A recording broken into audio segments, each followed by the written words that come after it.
Good evening, everyone. I'd like to call the special call public hearings for January the 19th, 2023 for the Bedford County School Board to order. Ms. Johnson, I'm sorry. Do we have a motion to allow a board member to participate remotely? I have a motion by Mr. Nelms. Do I have a second? Second by Ms. Hairston. Any discussion? All those in favor signify by saying aye. Aye. Opposed? Motion carries. Welcome, Mr. Daniels. Hello there. And Dr. Mealy, unfortunately, will not be able to join us tonight for a pre-planned family medical obligation. So, but we will have 6 here. Ms. Johnson, will you please take the roll? Mrs. Kirby? Here. Mr. Hill? Here. Mr. Daniels? Here. Mrs. Hairston? Mr. Holbrook? Here. Mr. Nelms? Here. Madam Chair, you have a quorum. Thank you, Ms. Johnson. Do I have a motion to approve the agenda? Madam Chair, I make a motion that we amend the approved agenda as seen to add item 1.05 to add the Pledge of Allegiance. I have a motion by Mr. Nelms to add item 1.05 to add the Pledge of Allegiance. Do I have a second? Second. Second by Mr. Holbrook. Sorry, Mr. Daniels, heard him first. Any discussion? All those in favor signify by saying aye. Aye. Aye. Opposed? Motion carries. Now, do I have a motion to approve the amended agenda to add the Pledge of Allegiance? So moved. I have a motion by Mr. Hill. Do I have a second? Second by Second. Ms. Hairston. Any discussion? All those in favor signify by saying aye. Aye. Aye. Opposed? Motion carries. Now, if you would please join me with the Pledge of Allegiance. I pledge allegiance to the flag of the United States of America and to the republic for which it stands, one nation, under God, indivisible, with liberty and justice for all.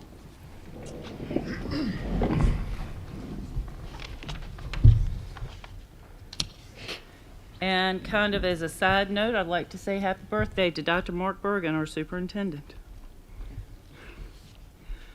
Okay, moving on to item 2.01, the public hearing regarding the budget. The public hearing portion of tonight's agenda is limited to 120 minutes. Speakers are asked to state their name and voting district. The school board is here to listen to your comments, but will not engage or respond to speakers during this 120-minute period, or 2 hours. This portion of the meeting is designated for public comments regarding the school year 23-24 budget only. Please remember that this is a public meeting, and we expect all speakers to refrain from foul, profane, abusive, or hateful language during their comments or any time while in attendance during this meeting. Mr. Edwards will serve as timekeeper for individual speakers with a ringing bell indicating that a person has 30 seconds remaining, and a second bell will ring indicating a person's 4 minutes have expired. Mr. Edwards will also serve as timekeeper for a cumulative 120-minute period. When Mr. Edwards' 4-minute timer bell rings, please discontinue speaking and allow the next person in line to come to the podium. Should you be unable to finish your comments, please send or give them to Ms. Johnson, and she will give them to board members. Please do not adjust the microphone as it has been positioned for optimum audio quality. Okay, moving on to our public hearing for the budget. Our first speaker is Alicia Wood. Do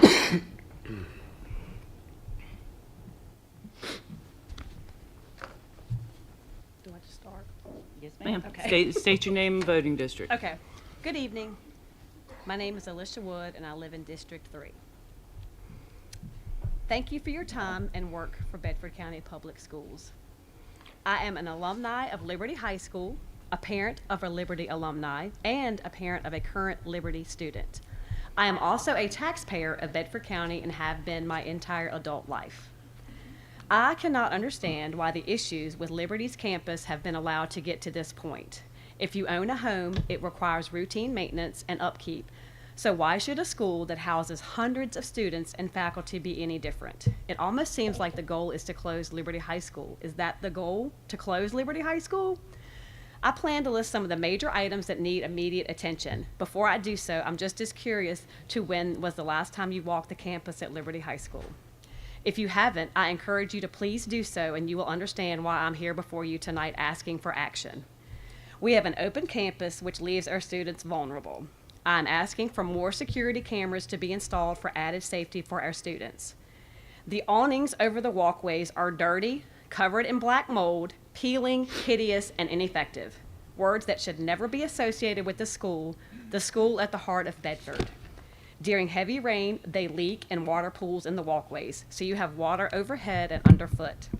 This means they are not serving their purpose. The grading around the interior courtyard is ruined because of the water runoff due to the ineffectiveness of the awnings, which leads to mud-covered walkways that in turn gets tracked all over campus and into the buildings. We have more than cracked sidewalks. We have separation of concrete as a result of water pooling from the leaking awnings over a long period of time. This too is a safety concern. We need legitimate grading and excavating work followed by concrete work. All the improvements I have listed will give our staff and students a safe and decent place to attend school. Liberty needs to be on a routine painting schedule, HVAC maintenance schedule, and plumbing regularly addressed. The parking lots are horrible. The lines are barely visible, so you have no system when people park because you can't see the lines. We have student drivers expected to park with barely visible lines.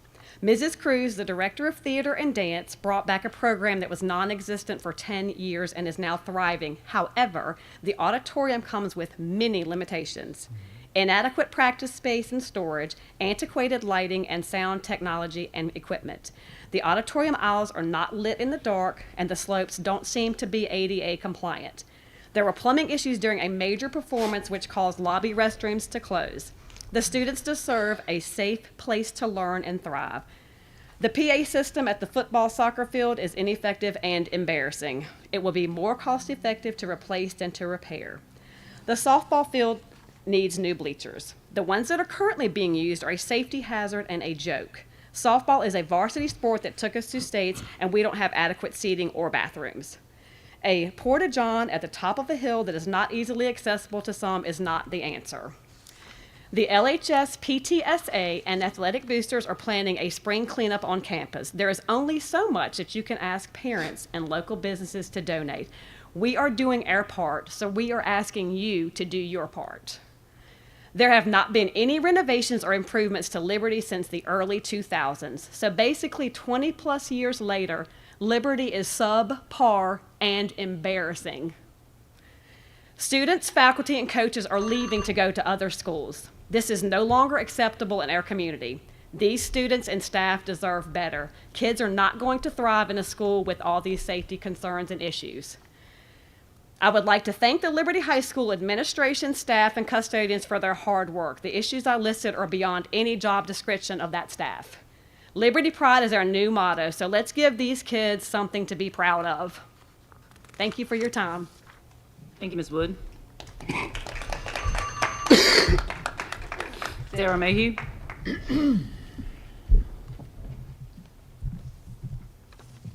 Good evening. My name is Sarah Mayhew. I'm the District 7 mother of 3. 2 are currently students at Liberty High School and 1 at Liberty Middle. I thank you and applaud you for doing what you do. Our students are the future of this sweet community, and I'm glad that you're here to represent them. UC is an involved parent in the community at Liberty High School. I've noticed something different this year, a change for the good. The Liberty High School community has a renewed spirit of hope and pride. As a graphic designer, I've designed several things for our school lately. The resounding theme is Liberty Pride, written in a big swirly font.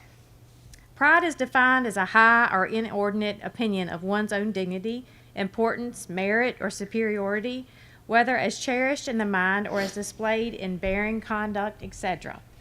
However, there's a problem. Our school doesn't look like it's cherished or given dignity. When was the last time you were on campus, especially when it rained? Did you get wet from the waterfalls of rain over your head or the puddles surrounding your feet? Since our school was a campus layout, we have awnings that span the school. awnings that have existed since the school was built. Just as the roof line was redesigned and updated in the early 2000s, so should have been those awnings. They are not only ineffective, but they are a terrible eyesore to our campus. Many are covered in black mold and drip with a nasty appearance. They need to be replaced. Power washing and a new coat of paint can't fix this level of ineffectiveness. But I trust you all that you will look at what the engineers give you and respond accordingly. I can remember when there was an uproar from parents about students having to walk outside to get to Mobiles just across the street at Forest Middle. Our students aren't complaining about being outside. They just want to be dry when they do so.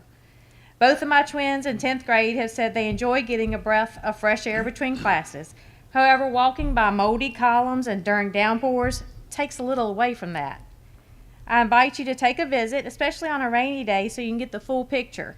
I'll be glad to meet you there for a tour.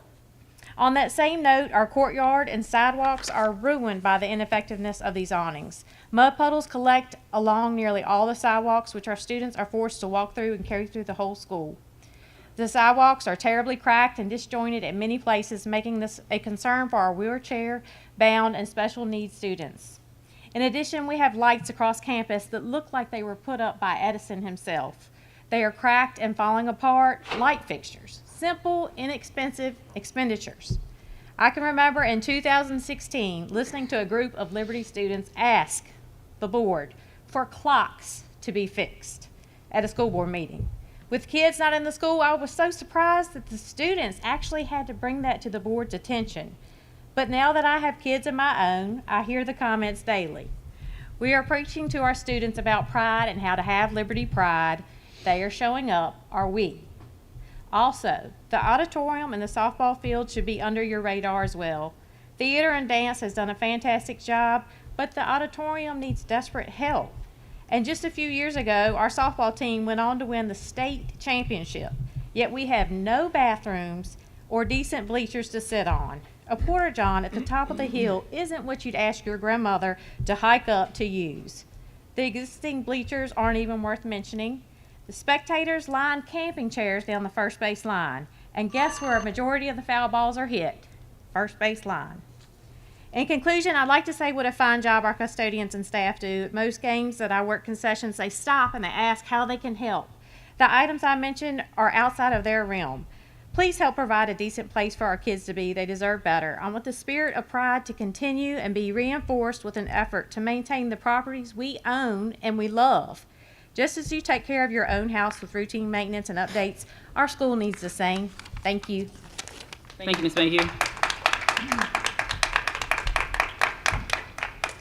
Okay, those are the two that I had signed up to speak regarding the budget. Is there anyone else here that would like to speak? Okay, being no one else, I will close the budget portion of the public hearing. And we'll move on. The public hearing portion of tonight's agenda for the redistricting is limited to 120 minutes or 2 hours. I'm just going to say 2 hours because it's easier. Speakers are asked to state their name and voting district. The school board is here to listen to your comments, but will not engage or respond to speakers during this 2-hour period. This portion of the meeting is designated for public comments regarding the proposed redistricting only. Please remember that this is a public meeting and we expect all speakers to refrain from foul, profane, abusive, or hateful language during the comments or any time while in attendance during this meeting. Mr. Edwards will serve as timekeeper for individual speakers with a ringing bell indicating that a person has 30 seconds remaining, and a second bell will ring indicating a person's 4 minutes have expired. Mr. Edwards Mr. Edwards will also serve as timekeeper for a cumulative 2-hour period. When Mr. Edwards' 4-minute timer bell rings, please discontinue speaking and allow the next person in line to come to the podium. Should you be unable to finish your comments, please send or give them to Ms. Johnson and she will give them to board members. Please do not adjust the microphone as it has been positioned for optimum audio quality. Our first speaker signed up for tonight for the redistricting public hearing is Stephen Hill.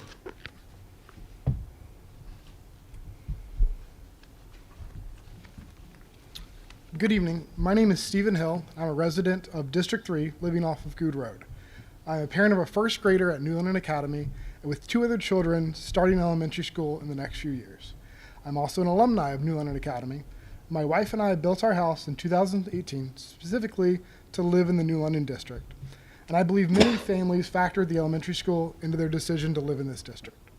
New London Academy is positioned in the community where we chose to live. The grocery store where we shop at is right across the street. Our church is in New London. Our restaurants that we frequently patronize and family and friends are all within a mile of the New London Academy. Our community is the New London community. As reported in a recent school board meeting, Bedford County is losing students year over year. Is this really the time to redistrict and move families away from their preferred school district when Bedford County is already facing a reduction of students? In 2016, the EMG Corporation arbitrarily reduced the capacity of New London Academy from 316 students to 301, which has greatly affected the staff's assessment of the capacity of New London Academy. I believe that before you make a decision to remove students and families from the New London community, you should contract another entity to conduct an architectural assessment to see how many students will really hold. Shifting students from New London Academy to Otter River, which is also a great school, but is having class size issues of its own, is a bad idea. As was brought to your attention in the November meeting, where class sizes are exceeding 27 students for a first grade classroom, over what the EMG allotted capacity of 20 students per general classroom. If the district would like to use the EMG study to make decisions on capacity, it should accurately represent the real-world scenarios as presented. As a member of the board of directors for the Home Builders Association and a residential land developer, I'm seeing rapid single-family development in the Otter River school zone. When Otter River reaches its capacity in a few years, will our children once again have to endure another rezoning effort? Before I got up to speak this evening, I forwarded you a petition from 96 Bedford County residents that are being impacted by this potential rezoning effort. I challenge you to read those comments of the real families and how it will negatively affect their lives by making this decision. New London is approaching its 228th year educating and servicing the New London community. It's seen many expansions, remodels, and renovations in its centuries as a cornerstone in our community. It may be due another expansion. The school deserves a chance to service all the families who chose to build or buy in the New London district. Thank you. Thank you, Mr. Hill. Kendra Kinney?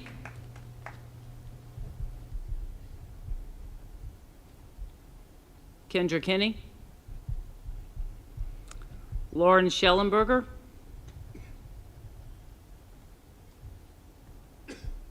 Lauren Schellenberger? Allie Bell?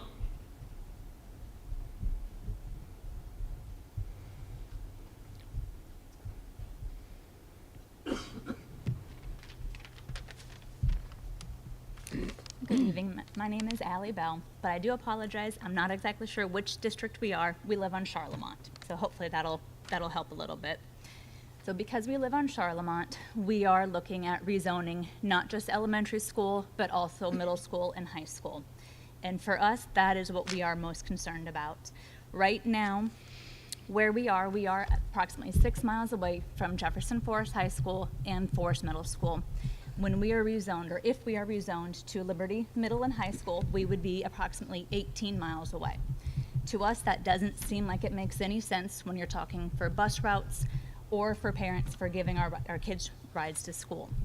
We work both in the Forest area and in the Lynchburg area. So for us to leave work to go pick up a child if they're sick or to volunteer or any other aspect would be very impactful for us. We know that elementary school population is what we're primarily concerned about, but looking at the Charlemont Road, there is not a significant impact of kids going to the elementary school that would be rezoned. Most of the students on that road, and there are a few, are going into the middle school or the high school right now. So really, it wouldn't even impact Forest Elementary for us to be rezoned. So the impact for our students and our lives as a family would be much higher than that. I'm also wondering, looking at the map, the original map, Charlemont was the only school that was rezoned that would affect us to move high schools and middle schools. Every other school was either rezoned to Otter River or to Boonesboro. For us, I wouldn't mind if we were rezoned within a district so we didn't have to move our graduation location. Thank you for your time. Thank you, Ms. Bell. Amanda LaFoy.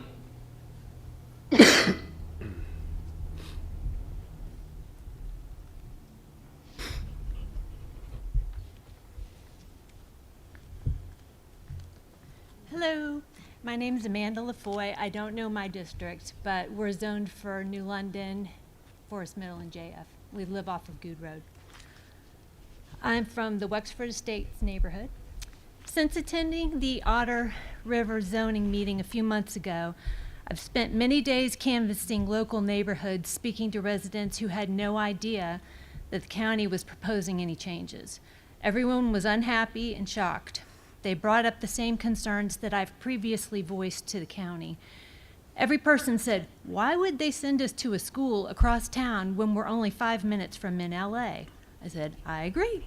This continues to be something that makes absolutely no sense.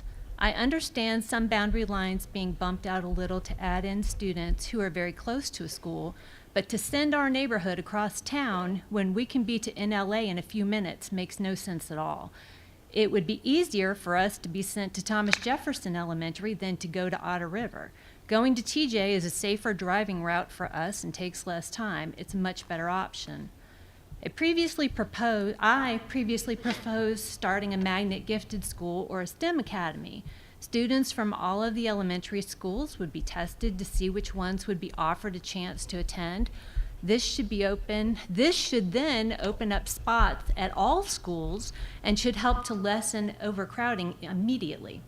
I also proposed using the same plan that other counties use when overcrowding is happening, which is for those new neighborhoods to be subject to school availability.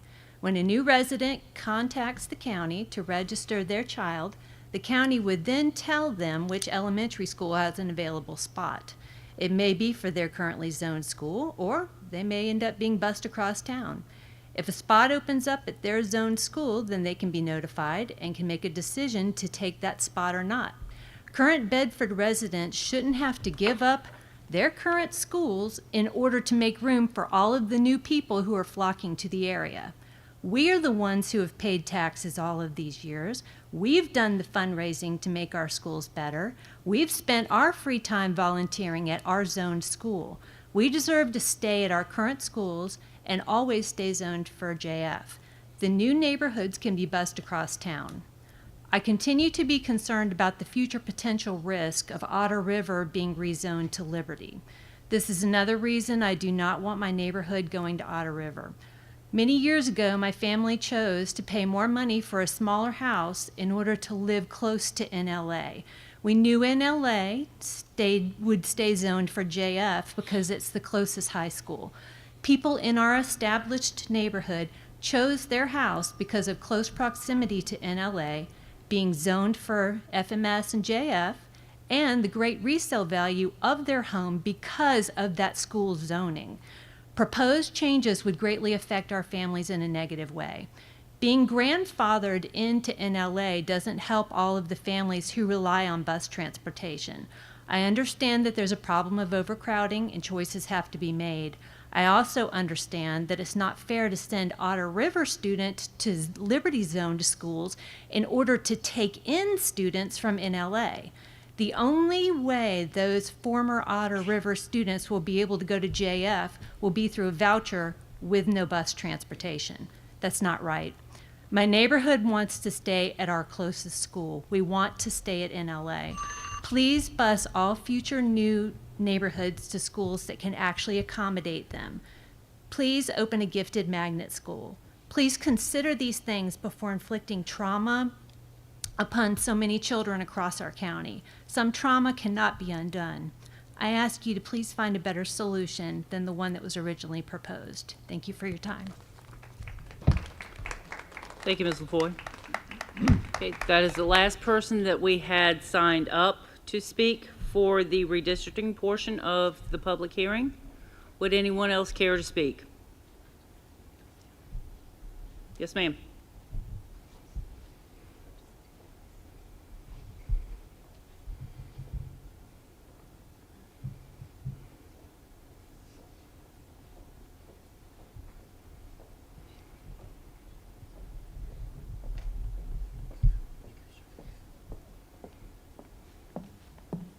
Good evening. I'm Cherie Whitehurst, and I live in District 7. This past fall, a parent information meeting was held at Jefferson Forest High School regarding your redistricting plan. Another parent information meeting was held at Otter River Elementary School. Between these two meetings, the only school board member I saw present at these meetings was District 5 Representative Mrs. Georgia Hairston, and I want to thank her for taking the time to come to these meetings and to listen to the parents. At the Otter River Parent Information Meeting, I heard several parents say, "We do not want to be redistricted. If we are moved to the Liberty Zone, our property values, they will decline." Later in the meeting, several of the parents explained why they thought their property values would decline. They explained how the Liberty Zone was inferior to the Forest Zone when it came to facilities and to instructional programming. I continued my discussion with several of the parents after the meeting. They explained that the rating of the schools as listed on the real estate websites affect home purchases. I couldn't argue with them. When it comes to facilities and programming, there are inequalities between JF and Liberty, and it is the school board's responsibility and not the Board of Supervisors to fix these inequalities. The Board of Supervisors allocates 2 pots of money, one for operations and the other for maintenance items. You then decide how the money is spent. Most importantly, for the past 10 years, you have also had the town's reversion money, which has amounted to more than $6 million each year. In other words, that $60 million you received was because of the town's local composite index and not because of the county's. Just think what $60 million could have done to alleviate the disparities between Liberty High School and Jefferson Forest High School. It is your role and your responsibility to provide quality schools in all zones. You've had the money, but you've not handled the money in a way that addressed these disparities. If you do not think it is your job as a school board member to affect community growth in the Liberty Zone, then you are mistaken. By the way, I understand you are still sitting on $13 million of federal COVID money. I implore you to use that money fairly and don't leave it on the table. Hear what the parents have to say about these inequalities and take actions to alleviate the concerns regarding the disparities in our schools. Thank you. Thank you, Dr. Whitehurst. Would anyone else like to speak? Yes, ma'am.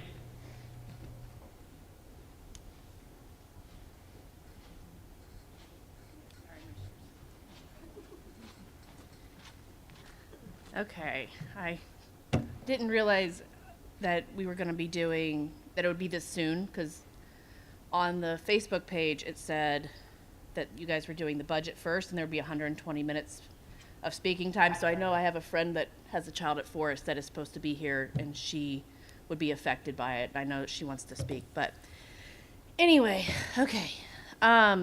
So I came in originally to speak because I was going to argue option 1, but that was back before when there was more than 2 options.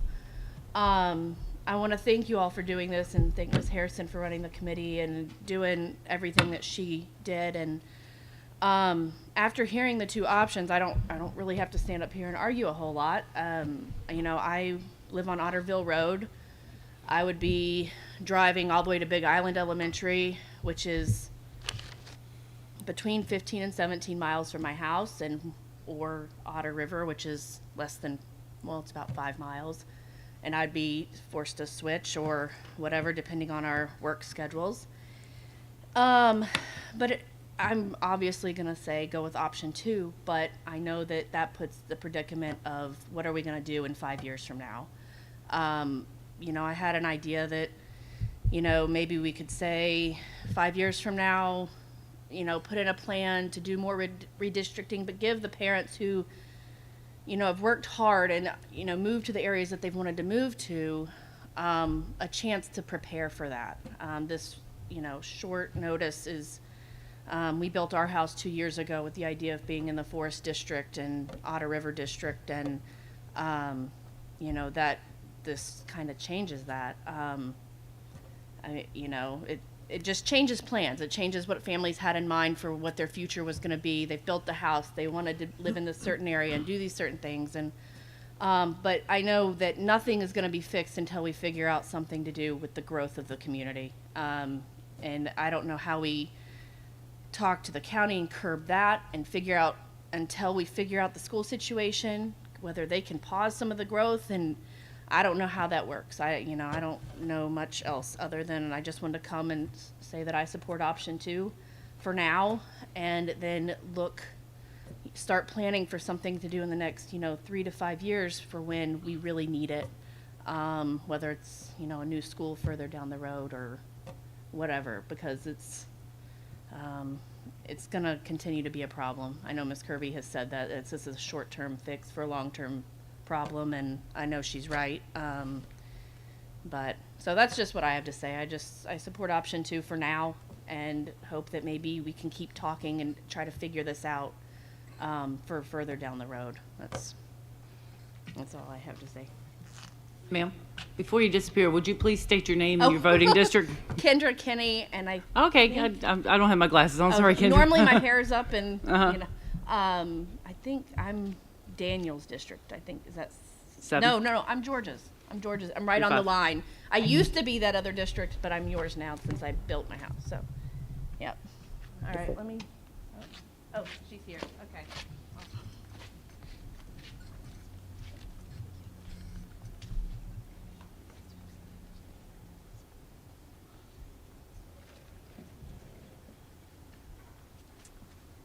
Hi, good evening. I'm Please Lauren don't. Schellenberger, and I am also from Georgia Hairston's district. I'm here this evening to encourage the school board to accept proposal number 2. As I have already mentioned to each of you, unfortunately, many times, the initial rezoning proposal disproportionately affects rural students, sending them even farther away from their schools, in some cases changing their graduation schools, and will not affect enrollment numbers in the long term because these areas are not likely to be further developed. Proposal number 2 better addresses where the new developments are actually occurring and takes advantage of existing bus routes and more established roads, which will help avoid the transportation problems likely to occur under the first proposal, such as requiring buses to run longer routes along more rural roads. However, I fear that both of these proposals are only temporary solutions because they both fail to address the actual cause of these capacity problems, which is the unlimited development in the Forest and New London areas. I understand that the school board has already asked the Board of Supervisors to limit development and has been met with resistance. While there is currently capacity at Thomas Jefferson Elementary School, that capacity is not unlimited. And if the area continues to be developed, the school board will be forced to rezone again in probably 3 to 5 years. I think we're all aware of that. At that point, the county will have to rezone even more students than under either of these 2 proposals, sending them even farther away to take advantage of capacity at some of these more rural schools.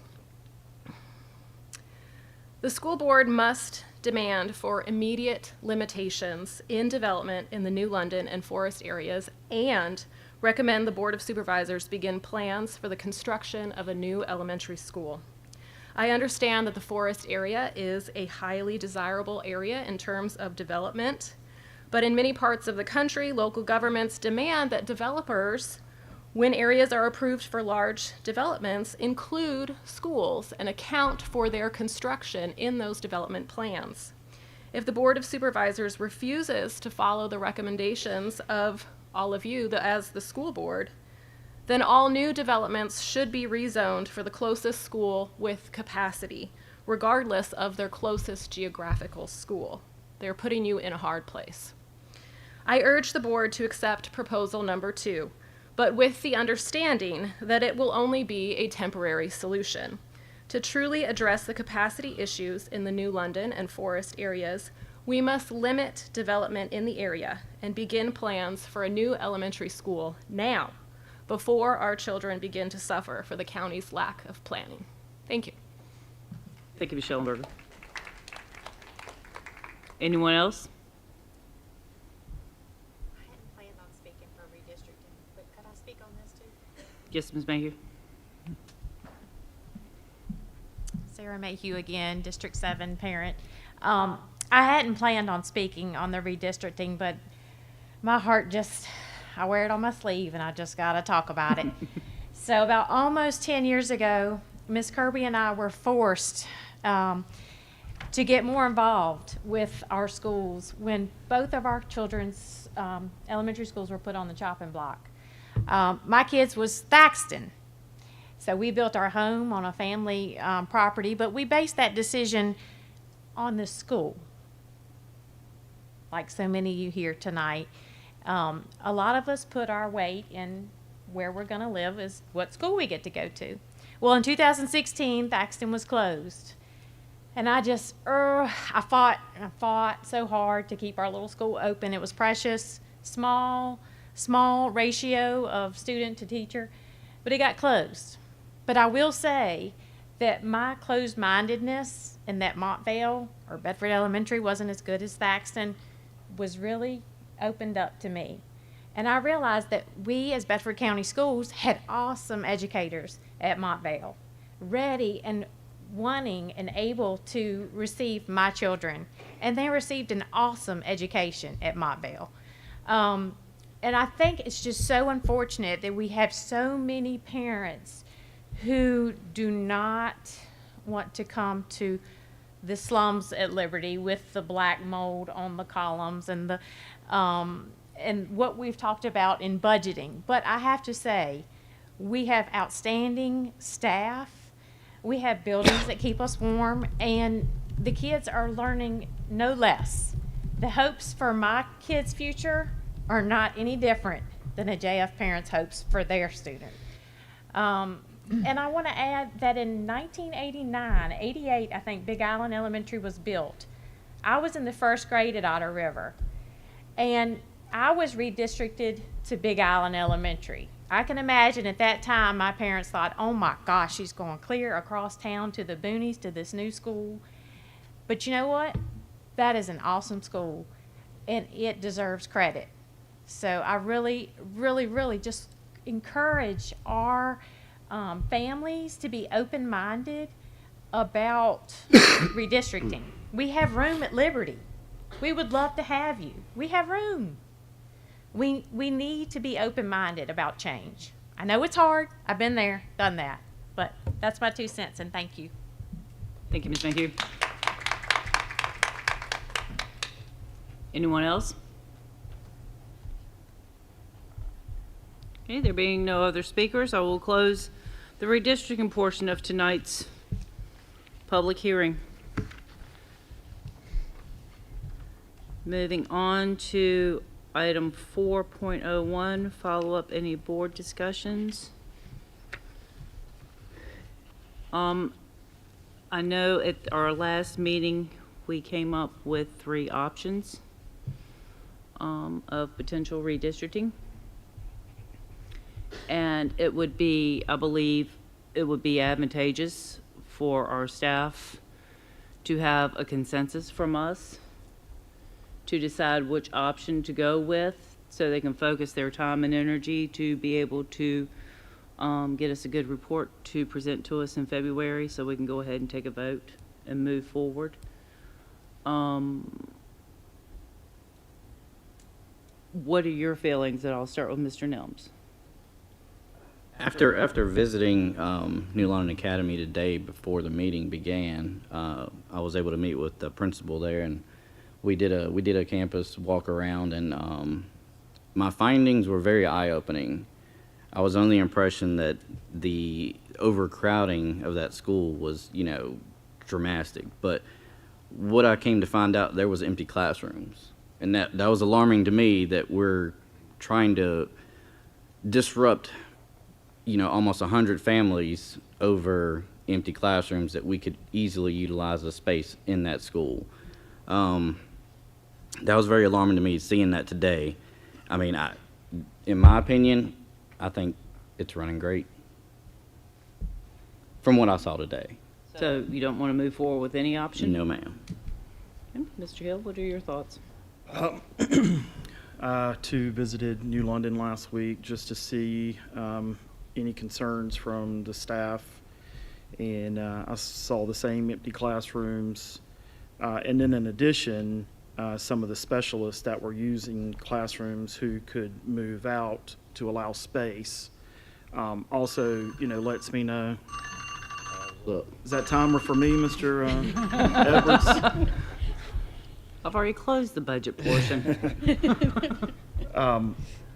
So, I would like the staff to revisit the options, and what I would like to have if we make any changes, it would be on option 3 without the modular units. So it would simply be relocating the existing preschool programs to TJ. And that way we have one hub for the preschools at TJ, which we've been told has room. But, again, I've got, I think it was 49 students at Forest Elementary and being impacted by these options. And then you've got students at New London having to shift to Otter River having to go to, different schools. So I just, based on what I saw at New London and the fact that we've got empty classrooms, I would recommend an option 3 without the adding modulars, if we had to choose an option. So you're saying a modified option 3 to move forward with? If we had to choose an option, yes. Okay. Mr. Holbrook? Well, like Dwayne said, I visited New London today with him, and there were empty classrooms. There weren't classes in them. They were being used for other things. But I would agree with Mr. Hill that I think that the preschool program should be moved to TJ where they do have the room. And, like many of you said, this is definitely just a temporary fix. I mean, the ultimate goal is we're going to have to build a school or add on to what we got or something. So, with all that being said, I'm not down with the redistricting. I think we can, we had talked with some of the staff at the school, and the numbers are relatively close to what they've been for about 4 or 5 years, and they've been doing pretty well with what they got. In a perfect world, it'd be great to have, less students with more teachers, but as you well know, we don't live in a perfect world, and at this point in time, it's kind of the only options. The options we put out were the only options we have available to implement, and but I don't think we should redistrict. On that note, I think moving the preschool program would open up, I believe it was 3 rooms. Correct. It was 3. So, that we could spread them out a little bit. But I mean, they're making it now without the extra 3 rooms, and they didn't seem extremely stressed about it or anything. I mean, I know we'd like to see, classroom size below we're already below the state standard, but we'd like to see it even lower than that because, you get better instruction, obviously. You get too many little kids in a room and it's complete mayhem. So, and I'd also like to, are we talking about both of them here? Or just the redistricting? We're just talking about what we're going to move forward with redistricting. So, yeah, that's my proposal, is that we move the preschool program and leave the districts like they are. So you don't want to move forward with either option, just the removing of the preschool program? Yes, ma'am. Is that kind of what you were saying as well? Option 3. Yeah. That was without option. modulars. Okay. Ms. Harrison? Thank you, Madam Chairman. First, I want to just say thank you to all of our speakers, our parents and community members who came out tonight. Thank you very much. I served on the facility committee, and we were given the charge to take a look at the capacity issues at our schools. And I feel that the committee did just that we looked at capacity. And as a former principal, I can tell you that I'm a strong advocate and supporter of small classroom size. Now, we know that with that comes additional funding or the need for more funding, more teaching positions and all. But the facility committee was asked to take a look at capacity. And so with that in mind, we looked at capacity. And what we saw was that New London Academy is at 110% capacity. That's a concern and should be for the community. So it is my opinion that the best step moving forward is for us to relocate the existing preschool program at New London. Now, this isn't over with. We're gonna have to look at other options. We're going to have to make some changes. I want it also to be noted that I am not a supporter of closing any schools. We've seen the impact of closing schools. Elementary schools are vital. They are vital. And it's important that we provide adequate class sizes at the elementary level. And to the Liberty school community, I want you to know that 2 of my children graduated from Liberty. I'm an alumni in terms of a parent. 2 of my children went there.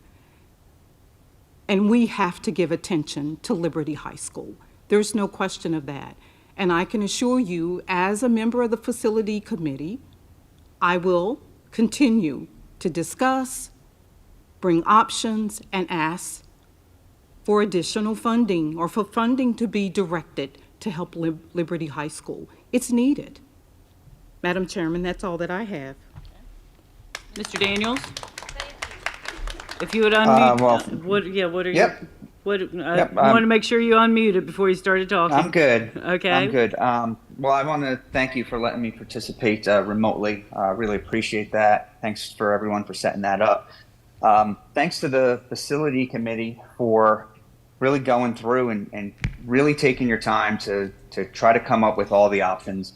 I'm really glad that we did come up with a third option.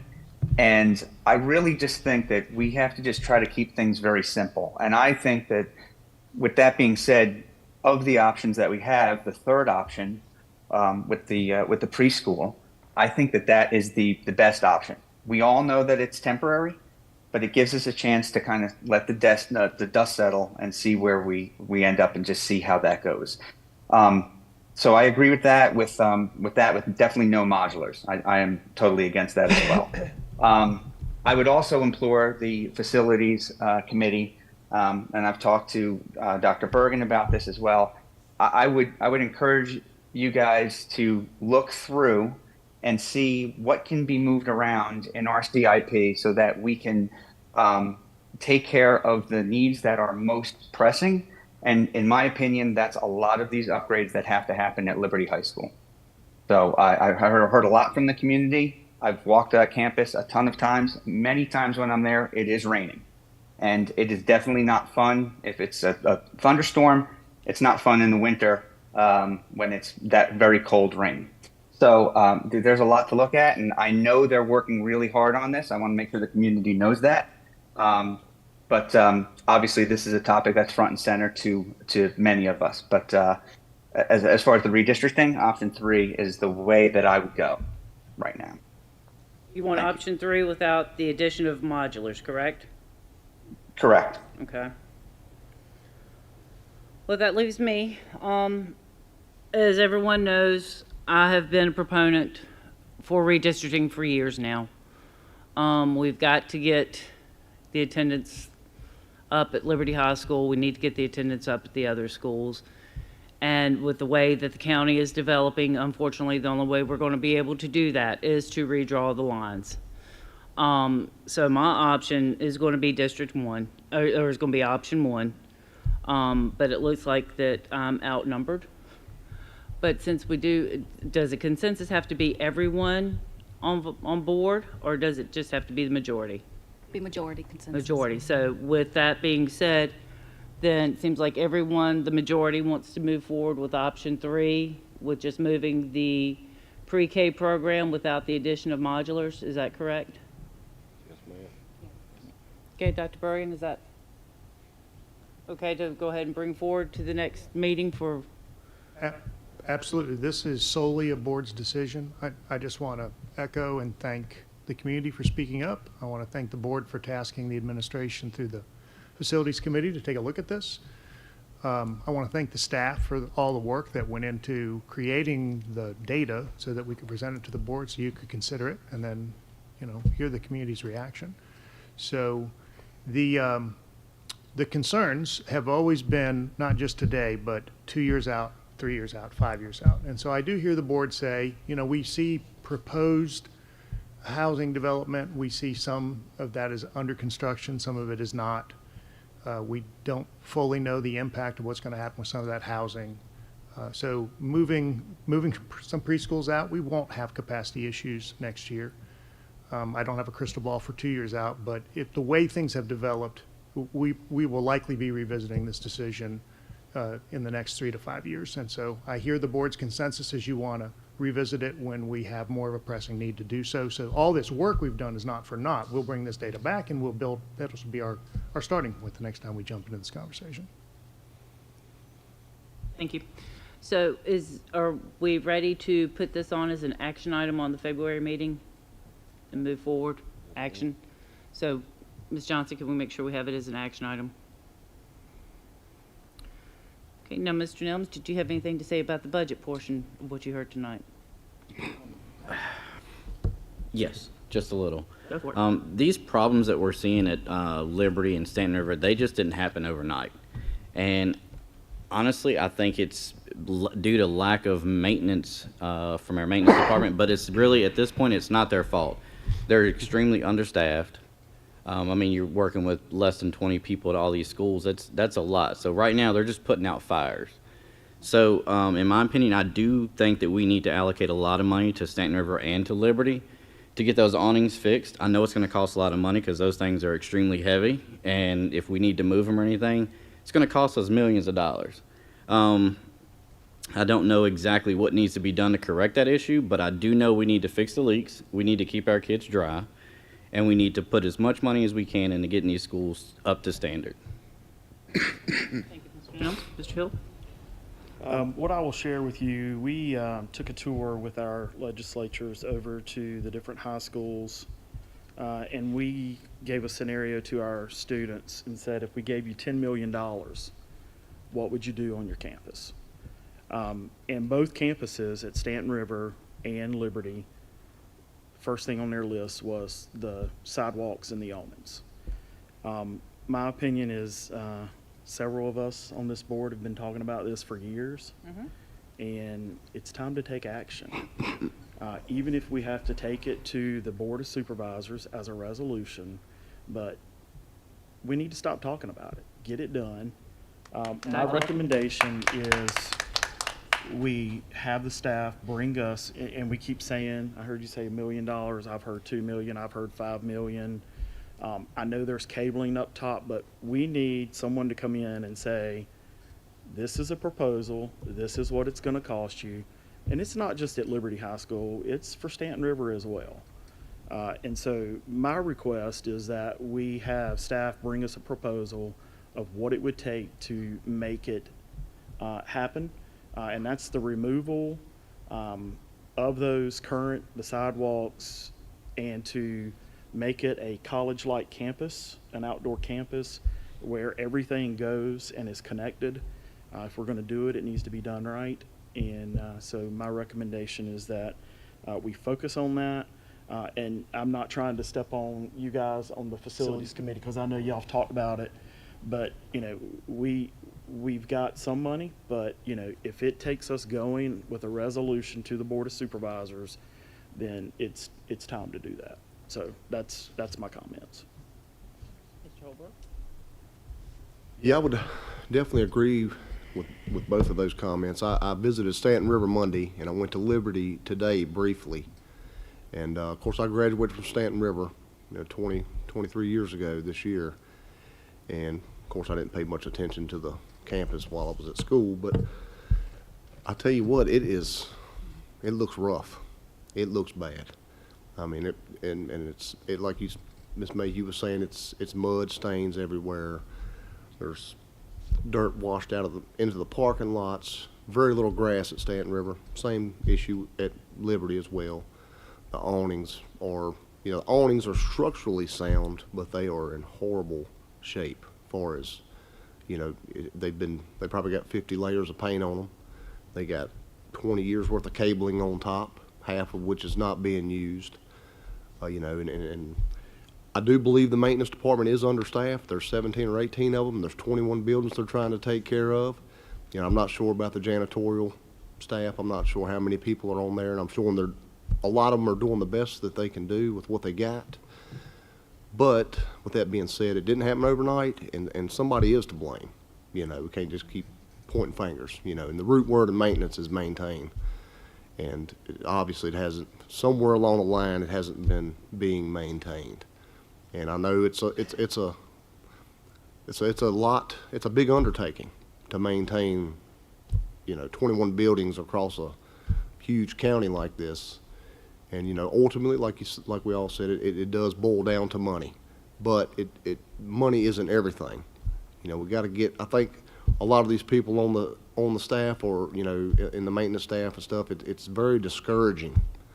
You just kind of get in a rut where, like Dwayne was saying, they're just running around putting fires out. They don't have any time to do the preventive maintenance. And it is time to quit talking about it and do something. So we gotta find the money somewhere, somehow. I run a business, and this is a little bit different. I'm used to, I create money. I make money, and that's not the same case here. So it's hard. You're just allocated money, and there's so much going on behind the scenes that you don't know, that I didn't know until I got up here.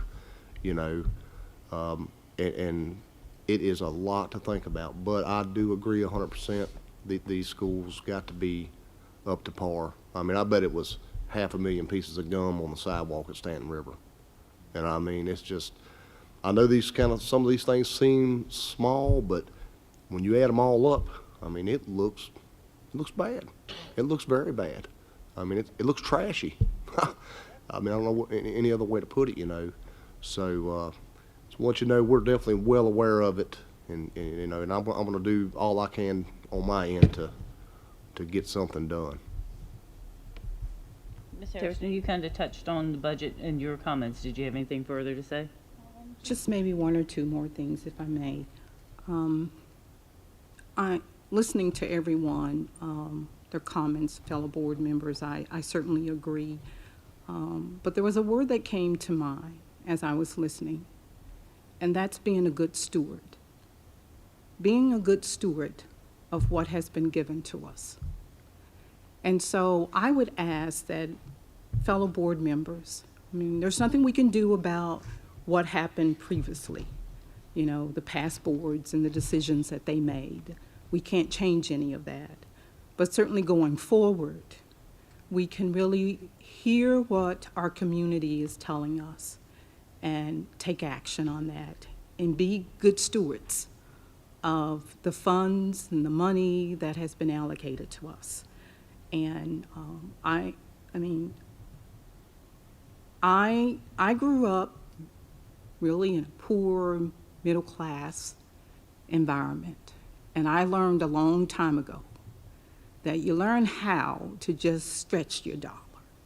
You be a good steward of that. And so I would say to each board member going forward, as we're getting, our budget is set for us, let's really think about utilizing it effectively. And, you know, we don't need a lot of just thrills and a lot of frills and added extra space for children to maybe gather. You don't really need all of that. And so I would ask that we really think about that going forward. Thank you, Madam Chairman. Thank you, Ms. Harrison. Mr. Daniels, again, you touched on the budget during your comments. Did you have anything additional to say? I mean, I would just echo what everyone else has said. And Mr. Hill, when we were touring these high schools and proposed that $10 million question, at first I was taken back by what the students had requested. And it was better lighting. It was, I'd like to not be rained on, we'd like the sidewalks to be done. So there are things that, you know, it was simple stuff, as Ms. Harrison also has said, and everybody up there has said so far. You know, in my business that I have, there's a line item that you have. It's called repair and maintenance. It's repair and maintenance. There's times where you can repair things. There's times where things need to be replaced. And it's got to be extremely difficult for the maintenance team if there's something that's too far gone to try to be able to make an impact. We have to do what we can to give them a leg up. It's going to help our students. Our students are going to be proud of where they go. And I think we owe it to them. So I appreciate the work of the facility committee. I appreciate the work of everybody on this board and administration to put our heads together to figure out what can be done and where it can be done and where we can make the biggest impact right away for our students, our staff, our teachers, and everybody in the community. Thank you. Thank you, Mr. Daniels. One question that I'd heard, or one statement was, don't know how we got here. I definitely put age on myself every time I make a comment. But I remember exactly how we got here. It happened during the recession, and one of the things that was cut was maintenance and upkeep because we just didn't have the money to do it. And unfortunately, since that time, it has not become a priority again, and it's time to change that. It needs to become a priority. And speaking of history, as anyone that knows me knows my family, my oldest brother was one of the first graduating classes of Liberty High School. My middle brother was a 77 graduate, and I can remember having Minuteman Pride instilled in me early because I was a little toddler following him around whether he liked it or not. And then, of course, I'm a graduate myself, and now, like Ms. Mayhew, I'm putting children through Liberty. It is very heartbreaking to me to hear my kids tell me they don't want to go to Liberty. That's why I've always lived in Bedford, was if I ever had a family, I wanted them to go to Liberty. They tell me they want to go to JF because Liberty's just so bad. Well, here we are. We've got the chance to fix it. Now, if you guys will remember when we had our joint meeting with the Board of Supervisors, during that meeting it was suggested that we check into debt service. So what I would like to see now that everyone is motivated from hearing from our speakers and from hearing from right many of the Liberty community and Stanton River community, we need to check into our numbers to see what we can get. I would like to get a full report or get a report at least by February about how much it would cost to remove these awnings. We already have our auditorium report. If we could have that resent to us, I'd appreciate it. If we could get a rough idea of how much it would cost us to replace these awnings. Because there is also an engineering report out there, I believe, if memory serves me correctly, that says these awnings are beyond repair, that they are so old that the concrete is now acting like a sponge. So they do need to be repaired. So if we can get a report about how much that would cost to go ahead and replace them, it would be greatly appreciated. And I know Security is going to be one of the utmost concerns. And there are no, I believe we need to look into some updated security cameras in the courtyard. I'm not sure about Stanton River. I know we need them at Liberty. If I'm not mistaken, that may be a part of the security grant, but I would have to confirm that with, Okay, if you would. yeah. Okay, let's see what we need to do. And if we could get a list and just have a rough idea, and if we start working together, present it to the facility committee, let's see what we can do as far as prioritizing it, getting it moving forward, seeing what we want to move forward with, and asking the Board of Supervisors for a debt service. But I would like to try to see if we can get the money. My goal will be to at least, see, February, we're looking at February, if we get numbers in February, have you guys meet in March. Have a rough idea of what we want to move forward with by April. Does that sound feasible? I just want to make sure that Randy and his team feel like they can get a dollar amount by February. I mean, that's Just a rough estimate. I mean, The auditoriums we have, and I believe we did do a study on the awnings, and there were three different options. uh-huh. I talked to the maintenance supervisor about that today, so I'll have to go back and look at that. I'm not sure from the facilities committee if that was ever presented or talked about, but I will look for that document. We may already have something to see how old that document is. Can we gun for February? Engineering firm out and get some numbers on that as quick as possible. Okay, can we gun for February? Then if not, then we can put it off till March, and then just bump it up a month. But we'll gun for February. And we'll get a firm out there to get some quotes on that. Okay. And if I'm not mistaken, that study gave three options: leaving them in place and doing something to fix them, removing them. So there were several different options for that, for the campus and stuff. So there were several different options and dollars and amounts on that. But I'll pick that study up and get it to the board as soon as I can. Okay, I sure would appreciate it. Okay, anyone have anything else to say? I was just going to say, I believe that the maintenance supervisor may have sent us that when I had first got on the board. I'm not sure, so I'll look through my emails to see. But I think it was 4 or 5 years old, and it had 2 or 3 options of modifying them, replacing them, and I can't remember what the third option was. We've got that. We'll send it to the whole board. It's a starting point, even if it's 3 or 4 years old, kind of Just to get an idea. And we can kind of play with it and figure out what the inflation rate would have been since then. correct. And a whole new study. Before we would go forward and do it tomorrow, we'd have to get a better number. We'd have to go out for bid for it, but a better estimate of what it would really cost in today's dollars with supply shortages and all that. Yes, ma'am. But that would still give us a starting point Yes, ma'am. to move forward. Yeah. Okay, and if you can remember an email from 3 years ago, kudos to you. He gave it to me when I was first on the board, so it wasn't but a year ago, so no, I can't remember that. Anyone else have anything? Mr. Daniels? You must be in a dead zone. Nope, I'm good. Okay, well, with nothing further to be said, do I have a motion to adjourn? I heard a motion from Mr. Nelms. Do I have a second? Second from Mr. Hill. Any discussion? Call for a vote. All those in favor signify by saying aye.